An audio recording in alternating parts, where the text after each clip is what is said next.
Hey everybody, Billy Porter here. And this is my message to America. Malcolm Gladwell's debut book, The Tipping Point. How Little Things Can Make a Big Difference, first published in 2000, defines a tipping point as the moment of critical mass, the threshold, the boiling point. The book seeks to explain and describe the mysterious sociological changes that mark everyday life. As Gladwell states, ideas and products and messages and behaviors spread like viruses do. And epidemics are sensitive to the conditions and circumstances of the times and places in which they occur. So with that said, there's no doubt in my mind that we as a nation are at a tipping point. The tipping point. One that has been heating towards boiling over for hundreds of years. Our basic human rights, our black bodies have been used as pawns for political gain since the beginning. So just a little history lesson for everybody, just so we're clear. Number one, Christopher Columbus did not discover America. The motherfucker sailed over here on Miss Nina, Pinta, and Santa Maria and stole this land from the indigenous people who were already here through violence, disease, and genocide. Number two, this country, as it stands right now, was built on the backs of my ancestors who were, in fact, stolen by force from their homeland and forced into slavery. Slavery, that is the foundation of America. This country was built on thievery, violence, genocide, and slavery, period. So I find it disingenuous when my well-meaning white liberal allies, news outlets, politicians, faith leaders, and all of the rest of my Caucasian compatriots act as if this shit is new. Ain't none of it new. You know it, and you all benefit from this ancient privilege simply by being white. This is why nothing has changed. Let me rephrase that. Things have changed, but nothing has changed for good. So please keep your white I didn't do it fragility to yourselves and simply listen. Finally, listen to us. I want to share a little story with you about what it means to be a black man in America. So my husband and I have rented a house out on Long Island. Some friends of mine asked for us to meet them at a farm, a hog farm. We arrive in my BMW to the farm, sprawling lands. There's a structure at the beginning of this farm that's sort of open, no real doors, but a lot of stuff is stacked in it. To me, I don't see parking. I don't see people. I don't know what's going on. My anxiety starts to rise. A little girl comes out of the barn, runs out, sees my black ass with my white husband in a BMW, sitting on her property, which to me feels like it might be private, but I don't know. This little girl runs back in to the barn. My panic and anxiety rises so high to the point where I actually have to leave the public farm for fear that Pap is going to come out with his shotgun. This is what we as black people deal with every day. Every single day. I tell this story to illuminate a tragic reality that is all too real for black Americans every single solitary day of our lives. And just to go even deeper, and black people hear me, because y'all ain't gonna like this one. As a black queer man in America, my basic human rights have been up for legislation every single day that I have had breath in my body, from all sides. And by that, I mean that the black community's relationship with the LGBTQ plus community is appalling at best and eerily similar to that of white supremacists versus black folk. Hear me, black people, and hear me well. I'm calling y'all out right here and right now. You cannot expect our demands of equality to be met with any real legislative policy and change when y'all turn around and inflict the same kind of hate and oppression on us.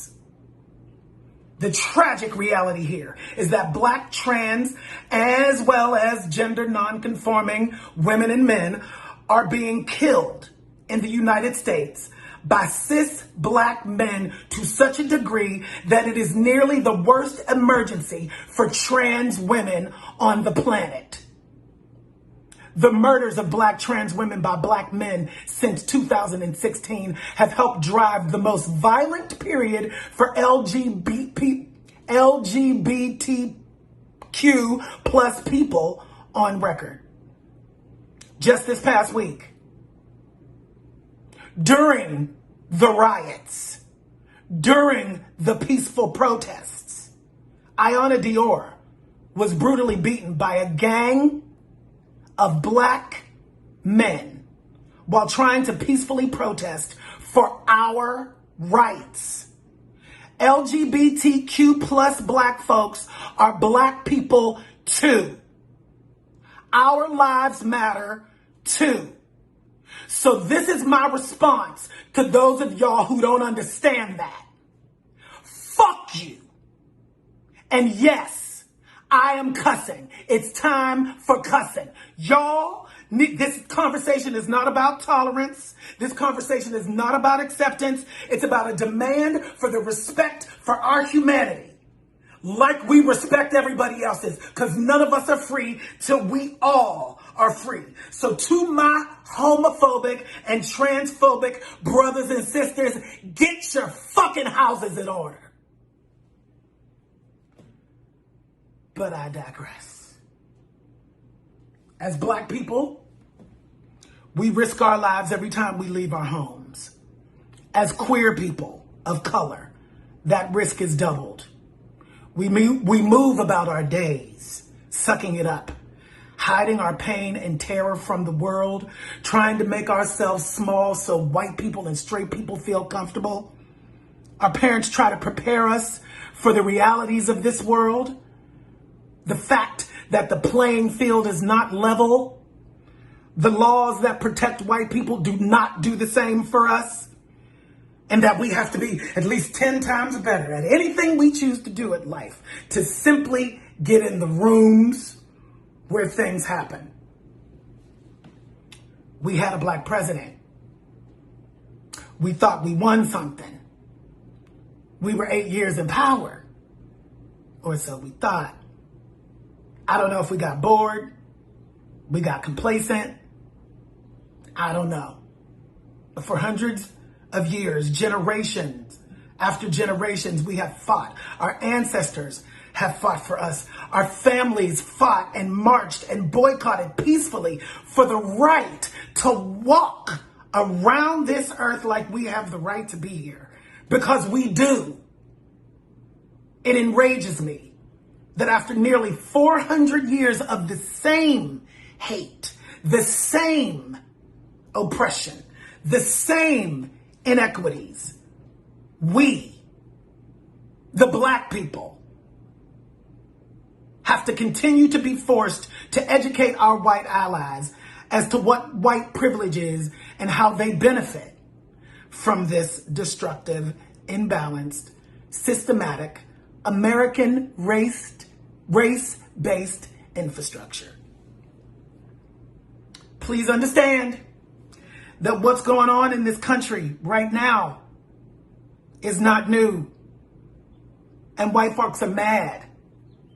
Mad that they had to follow orders from a black man for 8 years. That was never supposed to happen. So trust and believe the chaos and bloodshed that we are witnessing is now in direct response to the world where a man like President Obama could rise to the highest office in the land. This administration has sent a clear message. No more niggas in the White House. Yeah, I said it. The subjugation and oppression of black people has always been the plan, because when there is chaos, the government may implement law and order, pretending to swoop in and be the savior of the shit they started in the first place. This administration's response, or lack thereof, to this pandemic is nothing short of genocide.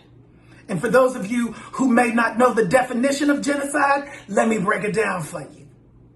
Genocide, the deliberate and systematic extermination of a national, racial, political, or cultural group.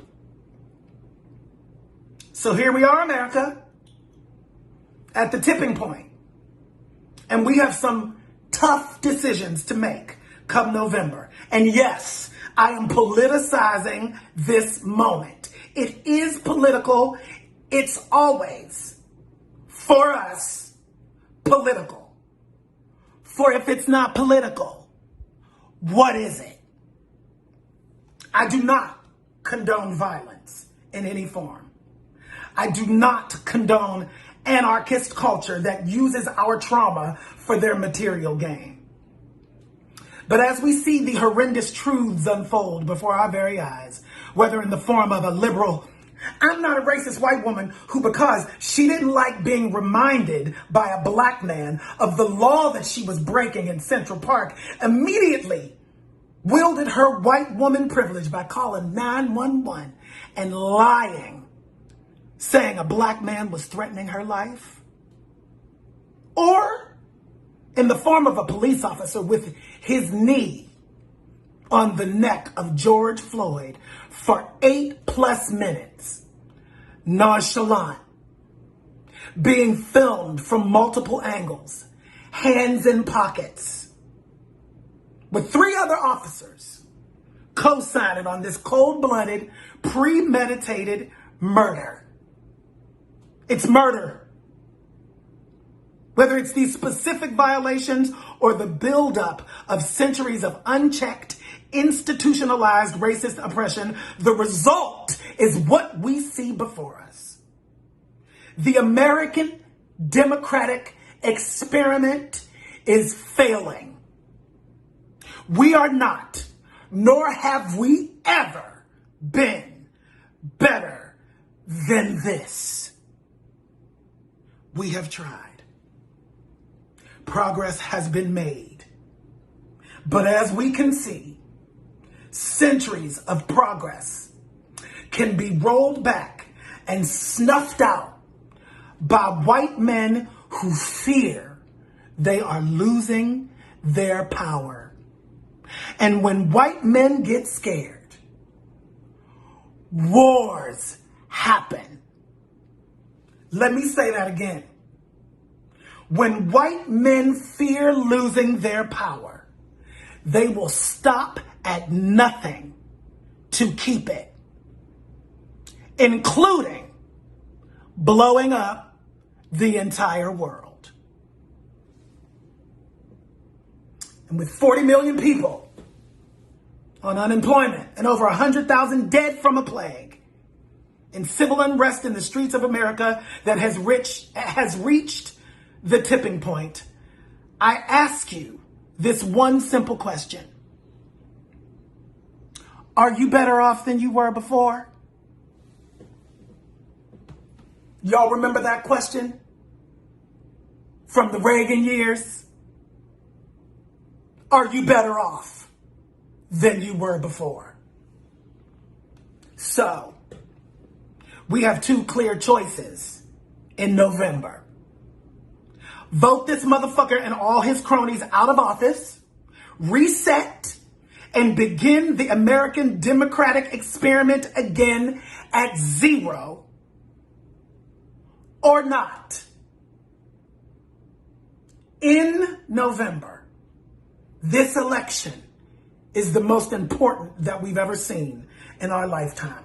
Democracy is on the ballot. White supremacy is on the ballot. Homophobia, women's rights, trans rights, Muslim rights, all human rights, all on the ballot this November. And I ask you, America, will we be better than this? I guess we'll know the answer come November. It's time for change. And this time, change for good. Vote, vote, vote, vote. God bless you all. And God bless these United States of America.